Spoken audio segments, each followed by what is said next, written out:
ভারত থেকে নির্বাচন ঠেকানোর বার্তা দিলেন ওবায়দুল কাদের। কি বললেন আওয়ামী লীগের সাধারণ সম্পাদক?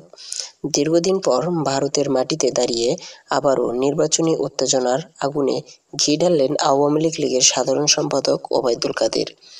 ভারতের নয়াদিল্লিতে সাংবাদিকদের সামনে ওবায়দুল কাদের বলেন, শেখ হাসিনাকে বাদ দিয়ে বাংলাদেশে কোনো গ্রহণযোগ্য বা নিরপেক্ষ নির্বাচন হতে পারে না। আর সেই নির্বাচন আমরা অংশ না নিলে সেটি প্রতিহত করব যে কোনো মূল্যে। তিনি বলেন, এখন যাদের সংস্কার নামে একটি অশুভ ঐক্যের কথা বলা হচ্ছে, তাদের উদ্দেশ্য নির্বাচন নয়, বরং ক্ষমতা দখলের নীল নকশা। এ সময় তিনি অভিযোগ করেন, ওই ঐক্যের আড়ালে ক্যাঙ্গারু কোর্ট বসিয়ে আমাদের বিচার করার ষড়যন্ত্র চলছে।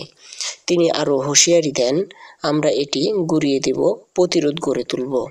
বক্তব্যে ওবায়দুল কাদের আরও বলেন, দেশের অর্ধেক ভোটারই আওয়ামী লীগের সমর্থক। সুতরাং আওয়ামী লীগকে বাদ দিয়ে কোনো নির্বাচন কখনোই অংশগ্রহণমূলক বা গ্রহণযোগ্য হতে পারে না। ওবায়দুল কাদেরের এই বক্তব্য রাজনৈতিক অঙ্গনে নতুন বিতর্কের জন্ম দিয়েছে। প্রশ্ন উঠেছে, ভারত সফরে গিয়ে কূটনৈতিকভাবে সঠিক ছিল?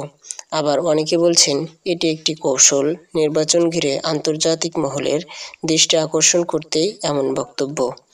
নির্বাচনের দিন যতই ঘনিয়ে আসছে ততই উত্তপ্ত হচ্ছে রাজনৈতিক পরিবেশ। এবার ভারতে দাঁড়িয়েও নির্বাচনের বার্তা দিলেন ওবায়দুল কাদের।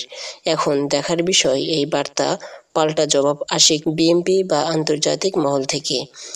আপনার মতামত কি? আপনি কি মনে করেন নির্বাচন ঠেকানো বা অংশগ্রহণ না করার হুমকিতে গণতান্ত্রিক আচরণ?